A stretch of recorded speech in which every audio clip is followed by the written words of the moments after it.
Okay, let's unpack this.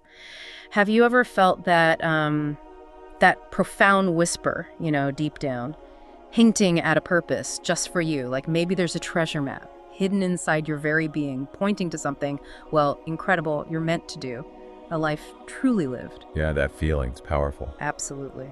So today, we're embarking on a deep dive into a source that's captivated millions globally. We're looking at excerpts from Paulo Coelho's The Alchemist. Mm-hmm. And this isn't just a beloved novel. It's really a profound parable, almost like a wellspring of wisdom disguised as this simple, captivating story. And our mission for you, the listener, today isn't just about, summarizing a book.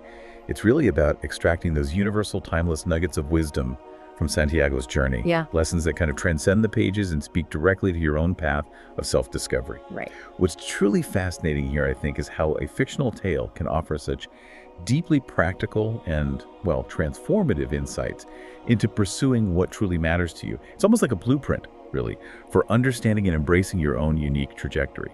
Absolutely. We're going to follow this young shepherd on an extraordinary odyssey.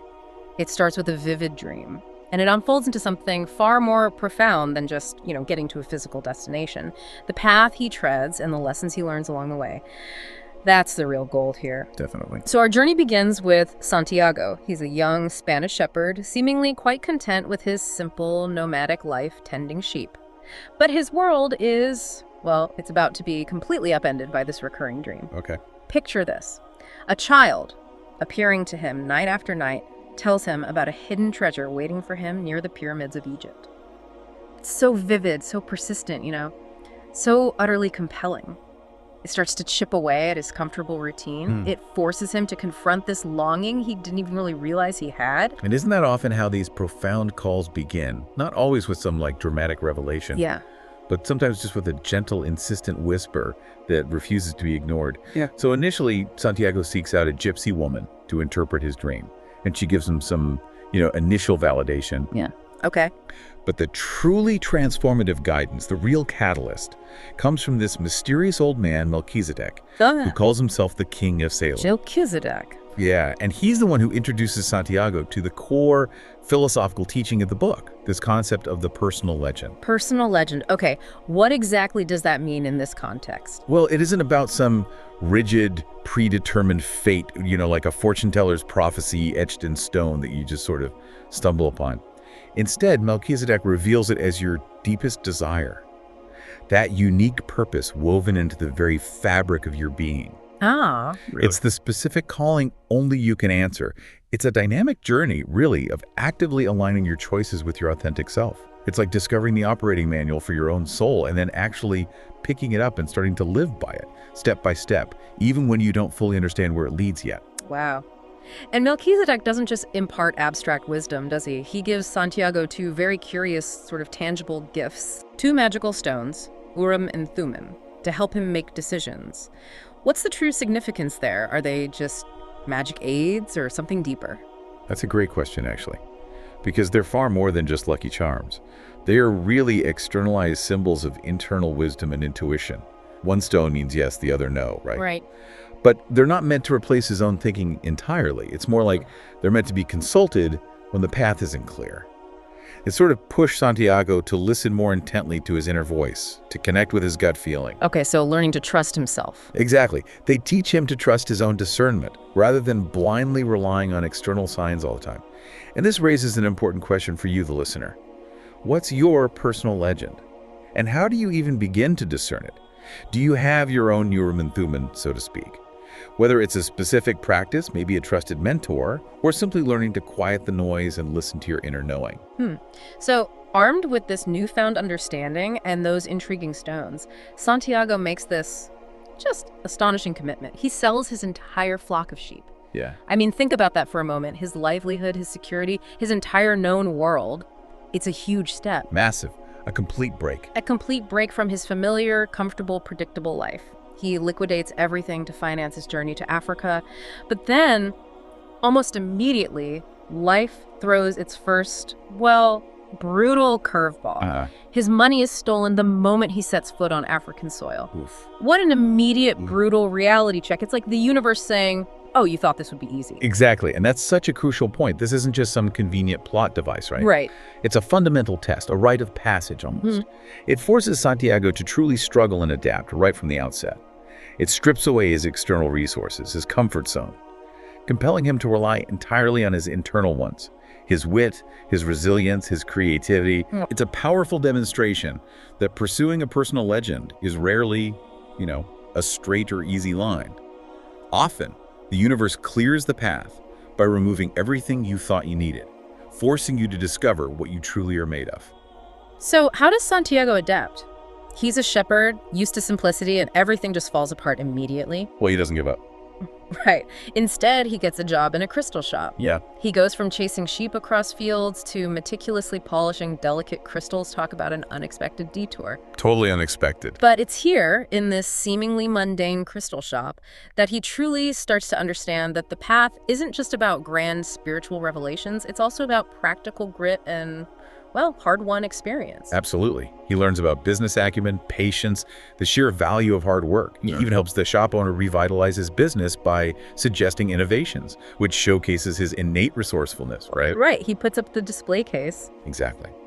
So this period highlights that crucial theme that emerges early on. The treasure isn't just a destination, like a pot of gold at the end of a rainbow. The growth experienced during the struggle, the skills acquired, the resilience forged, these are themselves invaluable parts of the treasure. The empathy he develops for the crystal merchant, the understanding of commerce, the discipline of daily work, these are all skills he accumulates long before he ever reaches the pyramids. So the journey itself is shaping him. Precisely. It's the journey itself that shapes him into someone capable of receiving the ultimate reward. It reinforces the idea that your experiences are your true wealth. Think about your own detours, What unexpected skills did you pick up that later proved indispensable? That's a great point. Okay, so with new funds and this broader perspective forged in the crystal shop, Santiago is ready for the next leg, an even more formidable one. He joins a caravan crossing the vast, unforgiving Sahara Desert, heading deeper into Africa. It's this arduous, silent trek where the sheer emptiness and scale of the landscape sort of force him into quiet contemplation and intense observation. It's not just physical then. No, not at all. It's like a vast, silent crucible where time seems to stretch and inner thoughts just amplify. It absolutely is. The desert isn't just a place, it's almost a character in itself, Yeah. Forcing him to shed old comforts and confront his deeper fears and desires. It's a period of immense solitude, and it's where he learns to observe the subtle language of the world, the flight of a hawk, the patterns of the sand, the subtle omens, as the book describes them. Right, the omens become important. Very. This forced introspection is critical for his spiritual development. It really sets the stage for his pivotal encounter with the alchemist later on. He's learning to quiet his mind and truly listen to the world around him, a skill vital for understanding the soul of the world. But just as Santiago embraces the solitude and lessons of the desert, boom, an entirely new dimension unfolds. It's here, amidst the vastness, that he encounters Fatima, a desert woman. Fatima. And he experiences a love so profound, it seems to challenge the very nature of his quest. Right. He's on this grand quest, focused on the treasure, and then this deep, undeniable connection. You might think, isn't this a distraction? Shouldn't he stay laser focused? That's a very natural and, frankly, relatable question to ask, especially when we're pursuing big goals. Yeah. Many stories do paint love as a potential obstacle for the hero. But if we connect this to the bigger picture The Alchemist presents, the book suggests that true love, if it's genuine and rooted in understanding, isn't an obstacle at all. Okay. Rather, it inspires and supports. It doesn't hinder one's personal legend. Fatima understands the importance of his journey for him to become truly whole. So she doesn't hold him back. No, quite the opposite. She becomes a source of strength, a symbol of the beauty he's fighting to protect. And she affirms his path, knowing that if he doesn't pursue his dream, he won't be truly himself. It really challenges that conventional idea that you have to choose between love and purpose. It suggests they can, and maybe even should, intertwine. That's a beautiful way to put it. So it's after this profound connection in the desert and further contemplation of the world's hidden language that Santiago finally meets the alchemist himself. Highlight. This mysterious and incredibly wise figure he's been kind of alluded to, and his appearance feels like the universe finally providing the ultimate mentor right when Santiago is ready. Exactly when he's ready. And the alchemist's teachings are truly transformative. He pushes Santiago beyond just practical skills and basic intuition. He pushes him into a much deeper understanding of the universe. He teaches him about connecting with the soul of the world. The soul of the world. Explain that a bit more. Well, it's presented as this omnipresent, unifying force that binds all things together, like a universal consciousness. The alchemist emphasizes that when you truly desire something, when you pour your entire being into a goal aligned with your personal legend, all of existence conspires to help you achieve it. The famous line. The famous line. And it isn't magic in the hocus pocus sense. It's about profound alignment.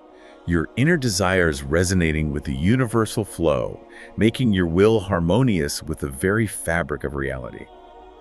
He learns to observe omens not just as random things happening, but as the universe communicating with him, guiding his way. Okay, so he's learning this incredibly deep connection. Then, as Santiago nears his destination, the alchemist presents him with this. Well, it seems like an impossible challenge. The ultimate test. Right. To prove his understanding by transforming himself into the wind. Yeah.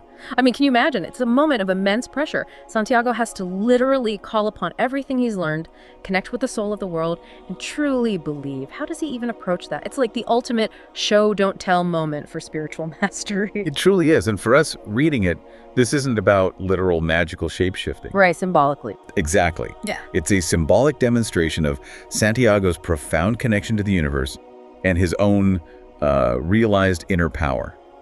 It shows he has transcended his perceived limitations and fully embraced his true potential. He's learned to speak the language of the world, not just intellectually, but through his entire being. Wow. This act of transformation represents the culmination of his spiritual journey and self-mastery. It proves he's integrated all the lessons, that his belief is absolute, and his alignment with the soul of the world is complete. He's basically become a co-creator with the universe. Okay, so after all of it, the desert, the alchemist, the deep spiritual transformation, turning into the wind, metaphorically or not, Santiago finally reaches the pyramids. The destination. The literal destination of his dream. Yeah. But then comes the ultimate ironic twist. He's robbed again. Violently this time. His moment of triumph is seemingly shattered. Just when he thought he'd made it. Exactly. However, one of the robbers, in this moment of cynical cruelty, reveals his own recurring dream. A dream about a treasure hidden at a specific crumbling church back in Spain, right where Santiago's journey began. No way. Yes, the same church where Santiago first dreamt of the pyramids. It's completely circular. And this leads to that profound, almost breathtaking realization. Santiago, now a changed man, returns home. And he finds the treasure right where he started, beneath a sycamore tree at that very church. Incredible. What's truly fascinating here is that the physical treasure was always within reach, perhaps even, within his sight from the very beginning. But he couldn't see it. Exactly. He needed the entire arduous journey, the setbacks, the learning, the love, the spiritual transformation to truly understand himself, the world, and his own profound inner power before he could truly see it and claim it. The journey wasn't just about finding the treasure. It was about transforming Santiago into the person capable of receiving it, the person who could appreciate its true value and the journey that led him there. Wow. So what does this all mean for you, the listener, as you navigate your own life, your own aspirations? Well, we've definitely uncovered some profound insights from Santiago's journey in The Alchemist. Let's try and distill the core messages, relating them back to your own life and quest for purpose. Okay. First, pretty clearly, follow your dreams and your personal legend. Your heart knows your true path, that deep purpose meant specifically for you. It's up to you to listen to it and pursue it with courage, even when it feels daunting or, uncertain. Right. Listen to that whisper. Exactly. Second, and so powerfully put in the book, the universe always helps. When you truly desire something, when you commit with all your being, with unwavering focus and pure intention, the universe conspires to help you achieve it. And when you want something, all the universe conspires in helping you to achieve it. That's the one. It's about aligning your will with something larger than yourself. Okay, what's next? Third, learning comes from the journey. The real treasure isn't just the destination, whether that's gold, a successful career, whatever external validation you seek. The true wealth lies in the knowledge, the resilience, the experience, and the spiritual growth gained along the way. Every setback, every challenge, every unexpected detour is a lesson, a step in your own transformation. So embrace the process. Absolutely. Fourth, love is not an obstacle. True love, the kind that supports, inspires, and understands your deepest aspirations, doesn't hold you back. Instead, it strengthens your resolve and enriches your journey, making it all the more meaningful, like Fatima. Yeah, that really reframes it. And finally, and perhaps most importantly, listen to your heart. Your intuition, that quiet inner voice, is your most reliable guide. It's through listening deeply to yourself, learning the language of your soul, that you navigate the path of your personal legend with clarity and conviction. That's a powerful set of takeaways. And as we reflect on Santiago's incredible adventure, let's quickly recap those key characters and their symbolic roles, because they mirror aspects of our own lives, right? Yeah, definitely. Santiago himself, the curious shepherd, the dreamer, the persistent chaser that's kind of each of us on our quest. The seeker. Melchizedek, the mysterious guide, the one who sparks the quest, reveals the personal legend, urges us to start. Catalyst. Fatima, representing true love, showing how deep connection can be supportive, a source of strength, not a distraction. The anchor, maybe? Yeah, good word. The alchemist, the wise teacher, the source of deep knowledge and spiritual power, helping us understand our connection to the universe and harness our inner abilities. Master guide. And finally, the treasure itself, which ultimately symbolizes, not just material wealth, right? Not at all. It's profound spiritual development, self-mastery, discovering your true life's value, realizing that everything you seek is often within you or within reach, if only you have the wisdom to see it. Yeah. This wasn't just a story about finding literal gold. It was about finding yourself, about transforming through experience, and realizing that your greatest strength, your truest purpose, lies within you, just waiting to be unearthed. This deep dive into The Alchemist really highlights how the journey itself, with all its challenges and unexpected lessons, is the most precious reward. It really does. And this raises, I think, an important final question for you, the listener. If your own treasure might be right where you started, perhaps buried metaphorically in your own backyard or deep within your own heart, what journey do you need to take? What journey do you need to embark on to truly understand yourself enough to see it? Wow. What experiences do you need to gather? What wisdom do you need to integrate to unlock what's already within your grasp, just waiting to be recognized? That's a profound thought to end on. A true call to introspection for everyone listening. Remember, your personal legend is unique to you. Keep exploring, keep questioning, keep listening to that inner whisper, and keep digging deep into the fascinating world of knowledge and, maybe most importantly, into yourself.